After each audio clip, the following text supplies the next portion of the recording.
పాత పథకాలకు జగనన్న అని పేర్లు పెట్టుకుని నవరత్నాలను కవర్ కప్పి బటన్ పాలిటిక్స్ చేశారు మాజీ ముఖ్యమంత్రి జగన్. అయితే పేదలకు కడుపు నిండా అన్నం పెట్టే అన్నా క్యాంటీన్లను మాత్రం అధికారంలోకి రాగానే మూసేశారు. కనీసం పేరు మార్చి వాటిని కొనసాగించడానికి కూడా ఇష్టపడలేదు. దీంతో టీడీపీ ప్రతిష్టాత్మకంగా ప్రారంభించిన ఆ క్యాంటీన్లు 5 ఏళ్ల పాటు మూతపడిపోయాయి. తిరిగి అధికారంలోకి వచ్చిన కూటమి ప్రభుత్వం శిథిలమైపోయిన అన్నా క్యాంటీన్లను పునరుద్ధరించి ప్రారంభించడానికి 2 నెలల టైం పట్టింది. మళ్లీ అవి ఓపెన్ అవడంతో పేదలు ఆనందం వ్యక్తం చేశారు. అనంతరం స్వయంగా ముఖ్యమంత్రి దంపతులు భోజనాన్ని వడ్డించారు. ఆపై చంద్రబాబు దంపతులు సైతం టోకెన్ తీసుకుని మరీ అక్కడే భోజనం చేశారు. భోజనం చేస్తున్న సమయంలో చంద్రబాబు ప్రజలతో కాసేపు ముచ్చటించారు. వారి అవసరాలు అడిగి తెలుసుకున్నారు. ఎంత వస్తుంది నీకు? 150-200 రూపాయలు వస్తుంది. బయట భోజనం చేయాలంటే ఎంత అవుతుంది?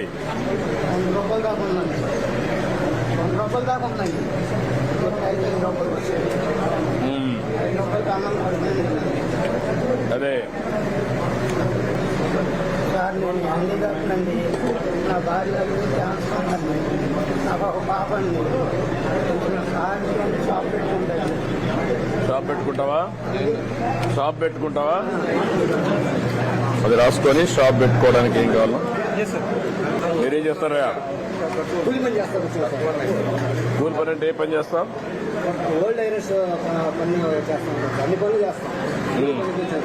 ఈ అన్న క్యాంటీన్ ద్వారా మాకు చాలా ఆనందకరంగా ఉంది సార్. 70 కుటుంబాలు వచ్చాయి సార్. 110 మంది మేము కంప్లైంట్స్ ఉన్నాం సార్.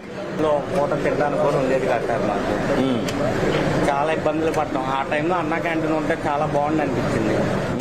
అన్నా క్యాంటీన్ల నిర్వహణకు ఎన్టీఆర్ ట్రస్ట్ తరపున ముఖ్యమంత్రి చంద్రబాబు సతీమణి అన్న నందమూరి తారక రామారావు కుమార్తె భువనేశ్వరి ₹1 కోటి విరాళం ప్రకటించారు. ఉండవల్లిలోనే సీఎం నివాసంలో ఆ చెక్కుని పురపాలక శాఖ మంత్రి పి నారాయణకు అందించారు. పేదల కడుపు నింపేందుకు ప్రభుత్వం అన్నా క్యాంటీన్లు ఏర్పాటు చేయడం గొప్ప కార్యక్రమమని ఆమె కొనియాడారు. ఎన్టీఆర్ స్ఫూర్తితో మహత్తర కార్యక్రమానికి మద్దతుగా నిలవాలన్న ఉద్దేశంతో విరాళం అందించినట్టు భువనేశ్వరి తెలిపారు. పేదలకు, రోజు కూలీలకు, కార్మికులకు అన్నా క్యాంటీన్లు ఉపయోగపడతాయని ఆమె అభిప్రాయపడ్డారు. హరే రామ హరే కృష్ణ భక్తుల ఆధ్వర్యంలోనే ఇస్కాన్ ట్రస్ట్ ఈ క్యాంటీన్లలో 3 పూటలా ఫుడ్ సప్లై చేస్తుంది. ఈ క్యాంటీన్ల రీఓపెనింగ్ సందర్భంగా ఇస్కాన్ వారిని ముఖ్యమంత్రి చంద్రబాబు ప్రత్యేకంగా అభినందించారు.